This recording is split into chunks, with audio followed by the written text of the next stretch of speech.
dad came to him and says, I'll follow you, but let me first go say goodbye. Let me put my affairs in order.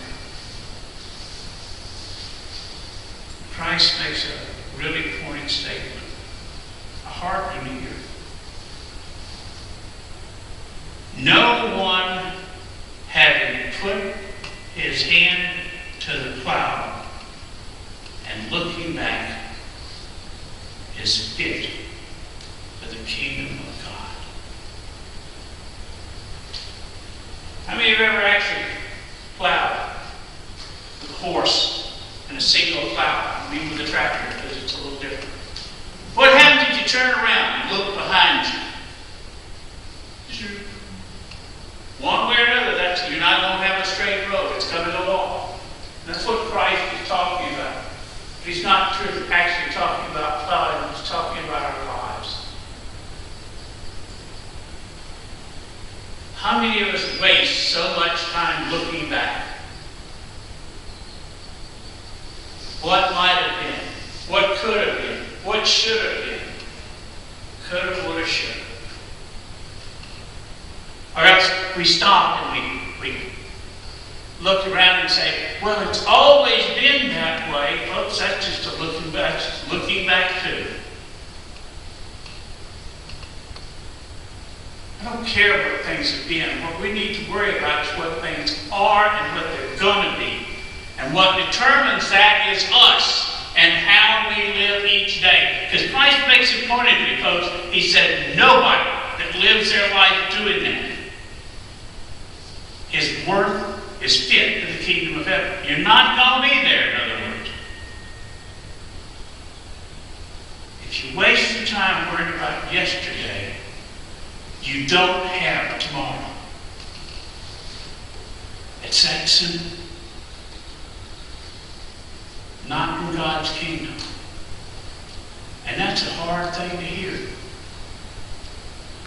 But it's one of the truths of our religion. It's one of the truths of our belief. It is not about yesterday, it is about tomorrow and today.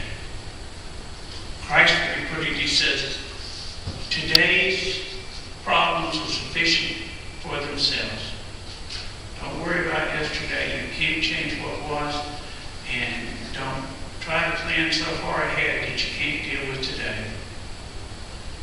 Deal with today's problems. Deal with what's happening today. Deal with what is right here in front of you. And the rest will take care of itself. How hard that is to do. Most of us want to make sure we've got everything planned out. Everything all set up and everything. God has a funny way, folks, of when we get too busy doing that, of stepping in and help reminding us that tomorrow is not something we're promised. What may be, or what could be, or what should be, is not something we can really control, because God has a way of changing things all of a sudden. One of the greatest reminders is all we have to do is look back over the past few weeks and months at the different things that have happened. Earthquakes, volcanoes, tornadoes in places that haven't had tornadoes in years and years. It's happening in the Gulf. It's happening all around the world. Things constantly are in motion. And folks, if we sit around and do nothing, the church is going to die.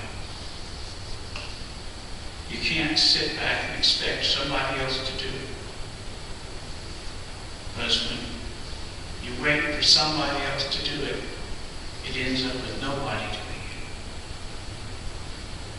it. The responsibility of making sure that the church is alive and well and growing each and every day is the responsibility of every Christian every day of their life.